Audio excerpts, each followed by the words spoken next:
लालू जी खौफनाक हो गए क्या? एकदम देख के सिहर जाता है लोग क्या कि लालू जी को बेटी के लिए समय है। तो 18 नरसंहार लालूवाद जिसकी विचारधारा तेजस्वी यादव बोलते हैं कि लालू जी ने संदेशा भेजा है, तो 118 नरसंहार तो लालू जी के राज में हुआ। अब लगता है पेट उससे नहीं भरा तो राजनीतिक संहार कर दो। तेजस्वी यादव और तरुण यादव दोनों एक ही व्यक्ति का नाम है, दोनों के नाम से ज़मीन नहीं रहता, सबका जमाबंदी खुल जाता, तरुण यादव का रसीद कट जाता।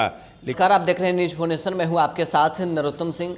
5वें चरण का जो चुनावी प्रचार है आज थम जाएगा। हमारे साथ जेडीयू के मुख्य प्रवक्ता एमएलसी नीरज कुमार हैं। 5वें चरण का चुनाव प्रचार थम जाएगा, क्या लगता है अब तक जो हुए हैं चुनाव उसमें जनता दल यूनाइटेड और एनडीए गठबंधन कहाँ पर है? अरे हमको तो जीतने का आदत लगा हुआ है ना, नेचर सिग्नेचर बदलता है।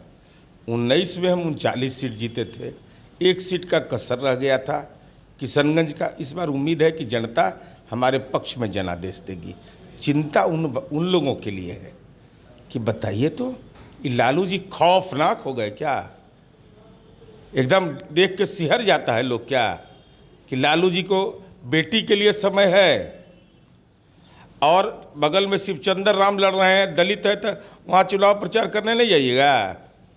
अवध बिहारी चौधरी बुजुर्ग हैं तो बुजुर्ग का अपमान करिएगा, ये कौन सी? और उससे भी बड़ी बात है कि तेजस्वी यादव सबसे योग्य, तब कांग्रेस पार्टी के अखिलेश सिंह जी अयोग्य हैं, सीपीआई के दीपांकर भट्टाचार्य, माले के दीपांकर भट्टाचार्य राजनीतिक रूप से अयोग्य हैं, सीताराम येचुरी अयोग्य हैं, डी राजा अयोग्य हैं। ये लोग हेलीकॉप्टर से क्यों नहीं घूमेंगे? इसलिए कि वो गरीब गुरबा की लड़ाई सीपीआई सीपीएम माले या तथाकथित दावा करते हैं। तो या राजनीतिक रूप से आपने अयोग्य मान लिया या राजनीतिक रूप से अछूत मान लिया है उनको। और लालू यादव को क्यों नज़रबंद कर दिया है? राजनीतिक रूप से लालू जी का गुनाह क्या, या लालू जी का चेहरा खौफनाक है राजनीति में। तो 118 नरसंहार लालूवाद जिसकी विचारधारा तेजस्वी यादव बोलते हैं कि लालू जी ने संदेशा भेजा है, तो 118 नरसंहार तो लालू जी के राज में हुआ। अब लगता है पेट उससे नहीं भरा तो राजनीतिक संहार कर दो। बीमा भारती का, शिवचंद्र राम का, सबका राजनीतिक संहार कर दो। यही तेजस्वी यादव की साजिश है और उसी साजिश को बेनकाब हम कर रहे हैं। और तेजस्वी यादव तो ये कह रहे हैं कि नीतीश कुमार के आशीर्वाद से ही हम भाजपा को हराएंगे। नीतीश कुमार जी के आशीर्वाद से, नीतीश कुमार जी का आशीर्वाद अगर आपको प्राप्त रहता तो आप इस शिक्षक के नियुक्ति में एक साजिश में शामिल होते कि नौकरी के बदले ज़मीन दे दो पदस्थापन के लिए। यही सब सूचना मिलने पर न नीतीश कुमार जी ने सरकार से अलग किया। नीतीश कुमार जी का आशीर्वाद मिलता तो आप 420 के आरोपी नहीं बनते, आप पर भ्रष्टाचार का आरोप नहीं लगता। नीतीश कुमार जी का आशीर्वाद रहता तो खुलासा हुए इतने दिन हो गए, तेजस्वी यादव और तरुण यादव दोनों एक ही व्यक्ति का नाम है, दोनों के नाम से ज़मीन नहीं रहता, सबका जमाबंदी खुल जाता, तरुण यादव का रसीद कट जाता। लेकिन ये जो फर्जीवाड़ा आप लोग कर रहे थे तो रेड हैंड पकड़े गए। नीतीश कुमार जी ने कहा कि ये सुधरने वाले नहीं हैं। तो नीतीश कुमार जी को वैसा कोई भी राजनीति का दुराचारी व्यक्ति जो भ्रष्टाचार में संलिप्त रहेगा, जो गलत कार्यों में लिप्त रहेगा, नीतीश कुमार क्लाइमेट लीडर हैं, क्लाइमेट लीडर, पॉल्यूटेड लीडर को आशीर्वाद देंगे।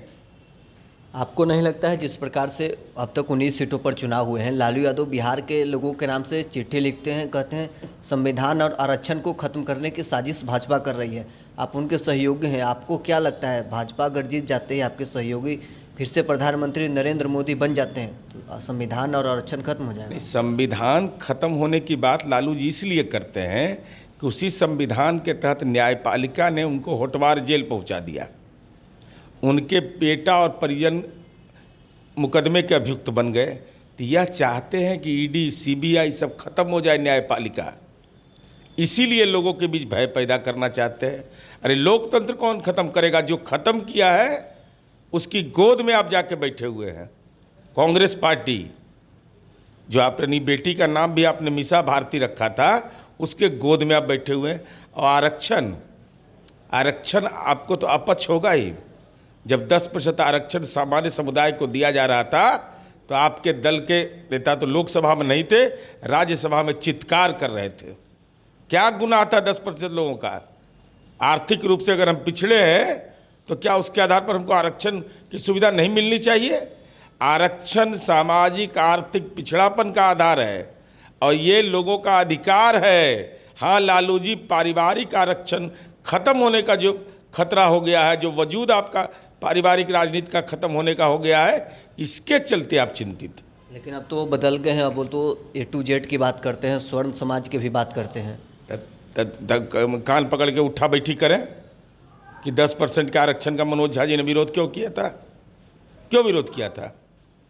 उस समय ने A to Z तक नहीं पढ़े थे। अरे अंग्रेजी स्कूल में न पढ़े हैं, DPS RK पुरम में न पढ़े हैं। लोग कहता है, नहीं जानते हैं कहाँ तक पढ़े। तो A to Z उस समय नहीं पढ़े थे, A से लेके MA तक पढ़े थे। अरे जिस समय ये 10% का बिल लाया गया था, उस समय जुबान से आपने जहर क्यों उगला था? इस सवाल का जवाब दीजिए। और नीतीश कुमार जी तो उदाहरण है। नीतीश कुमार जी ने कानून बना दिया, देश के चंद राज्य हैं 10% के लिए, और साथ ही साथ बेटियों को अगर रिजर्वेशन दिया तो समाज के सारे तबकों को दिया। और नीतीश कुमार से बड़ा कौन देशभक्त होगा जो स्वतंत्रता सेनानी के तीसरी पीढ़ी को क्षैतिज आधार पर सरकारी नौकरियों में आरक्षण दे रहे हैं, तो हम आपको प्रमाण पत्र दे रहे हैं। पॉल्यूशन मत फैलाइए। और लालू जी राजनीतिक रूप से नज़रबंद क्यों है और इस साजिश में कौन लोग घर का शामिल है, यह स्पष्ट करें।